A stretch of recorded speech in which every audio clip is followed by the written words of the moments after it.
بسم اللہ الرحمن الرحیم۔ السلام علیکم ورحمۃ اللہ وبرکاتہ۔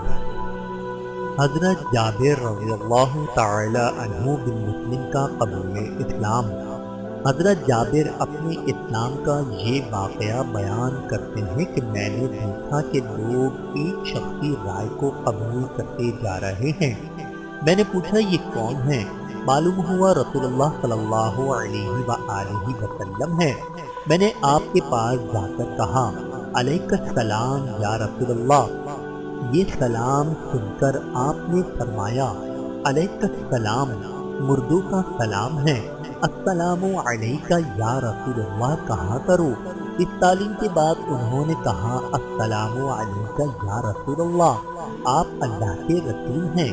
فرمایا ہاں میں خدا کا رسول ہوں، میری دعا قبول ہوتی ہے۔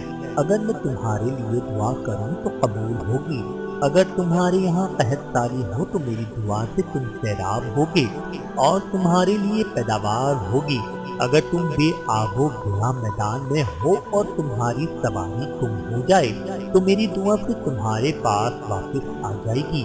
یہ سن کر میں نے کہا یا رسول اللہ، خدا نے آپ کو جو کچھ سکھایا ہے وہ مجھے بھی سکھائیے۔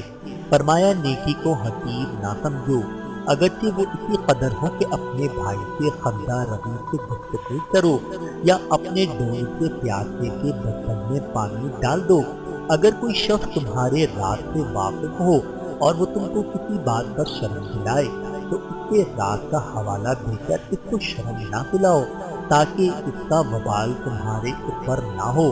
لٹکے ہوئے آزار یعنی پاجامہ سے پرہیز کرو، کیونکہ یہ غرور کی نشانی ہے اور غرور خدا کو ناپسند ہے۔